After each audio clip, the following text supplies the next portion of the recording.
Pokoknya intinya ini kebun udah waktunya panen parah. Besok deh kayaknya. Ngomong-ngomong, ini langitnya akhir-akhirnya bagus gak sih, Rek? Cerah gitu, biru, awannya putih, bikin hati tenang gitu. Oh iya, besok ikut panen yuk sekalian. Aku pengen dongengin sesuatu soal sayur yang aku panen besok.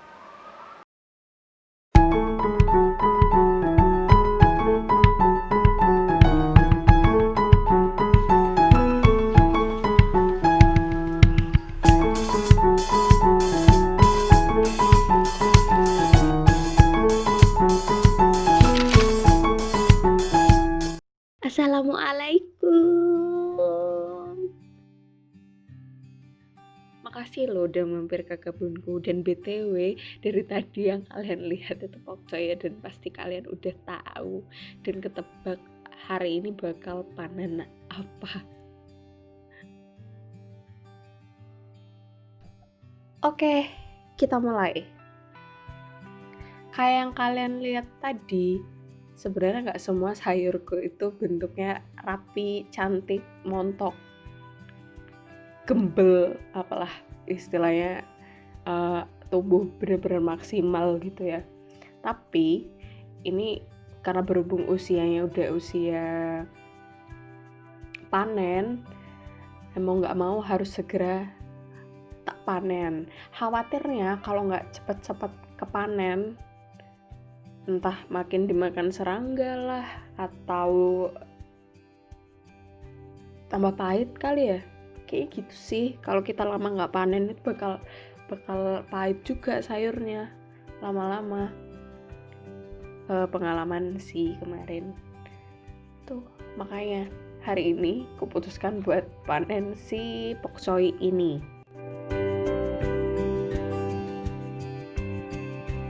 Nah, pokcoy ini sering banget di masyarakat kita disebutnya sawi sendok, sawi daging, atau sawi manis. Kenapa sawi sendok? Karena bentuknya kayak sendok. Kenapa sawi daging? Karena dia dagingnya itu tebel, daging sayurnya itu tebel kayak daging. Ya pokoknya sawi sendok, sawi daging ini nih tergolong tanaman yang bisa ditanam di berbagai musim, mau itu musim penghujan atau musim kemarau. Ini nih sebenarnya bisa buat dibudidayakan. Makanya kenapa sayuran ini itu termasuk kelompok sayuran yang memang dibudidayakan sepanjang tahun. Dia ini maksimal tumbuh itu di suhu lingkungan yang hawanya sejuk, lembab. Bukan berarti kalau misalkan di suhu panas dia nggak akan tumbuh, tapi mungkin tumbuhnya nggak akan maksimal dan mungkin butuh ekstra irigasi karena dia emang butuh air.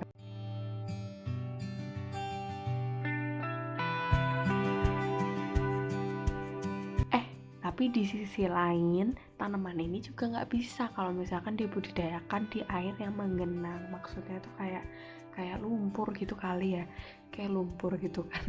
airnya banyak, jadi khawatirnya akarnya ini nggak bakal tumbuh, tapi malah busuk. Makanya kenapa tanaman ini tuh cocok kalau misalkan ditanam di akhir musim penghujan. Itu kalau satu musim aja ya, tapi karena sekarang udah bisa dan maksudnya gini, musimnya tuh nggak tentu dan bisa dimanipulasi untuk lingkungan pertumbuhannya. Makanya kenapa tadi di awal aku bilang kalau misalkan pokcoy ini termasuk sayuran yang bisa dibudidayakan sepanjang tahun. Jadi mau itu musimnya penghujan, mau dia musimnya kemarau, itu tuh bisa diakalin semuanya. Dan emang petani-petani kita itu jos banget, jos lah pokoknya pintar buat ngakalin gimana caranya sayur ini tuh biar tetap bisa tumbuh dan akhirnya nyampe ke perut kita ini. Jadi pokcoy ini itu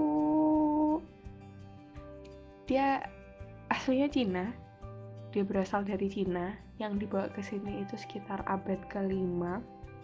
Dibawa ke sini terus mulai dikembangkan. Nah, kenapa si pokcoy ini tuh mulai dikembangkan di Indonesia? Karena Indonesia ini punya iklim yang cocok, cuacanya juga cocok, kondisi tanahnya juga cocok.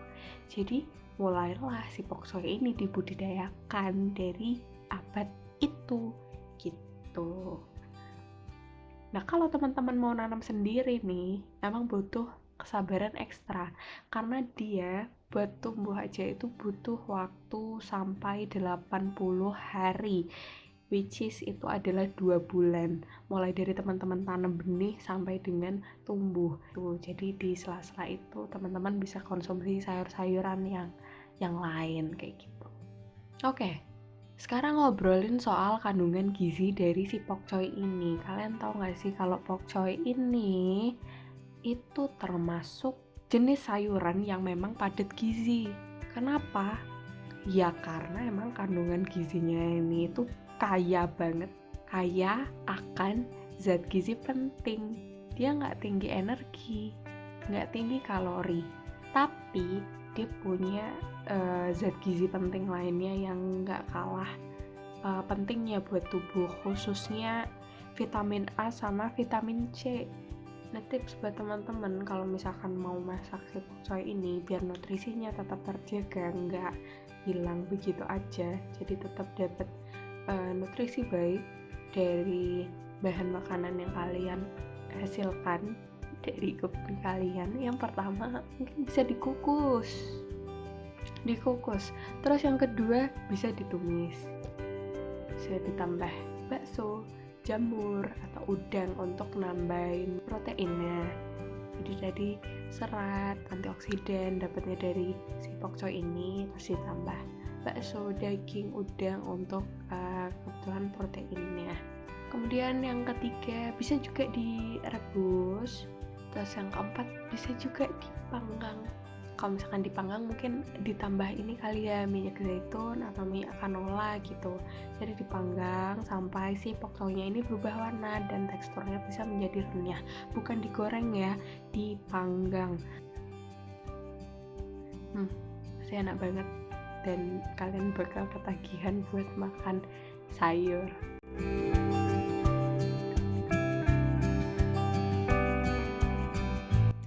Oke, itu tadi sharingku soal panenku hari ini, yaitu pokcoy. Semoga bermanfaat dan bisa kasih kalian semangat buat makin rajin makan sayur. Kalau kalian suka boleh di like, share, dan komen juga coba di bawah.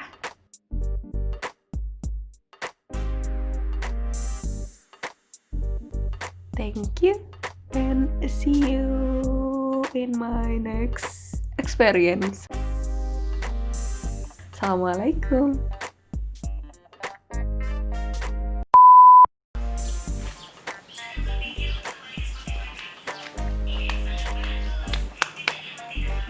Kalau kalian tertarik berkebun, tertarik makan sayur,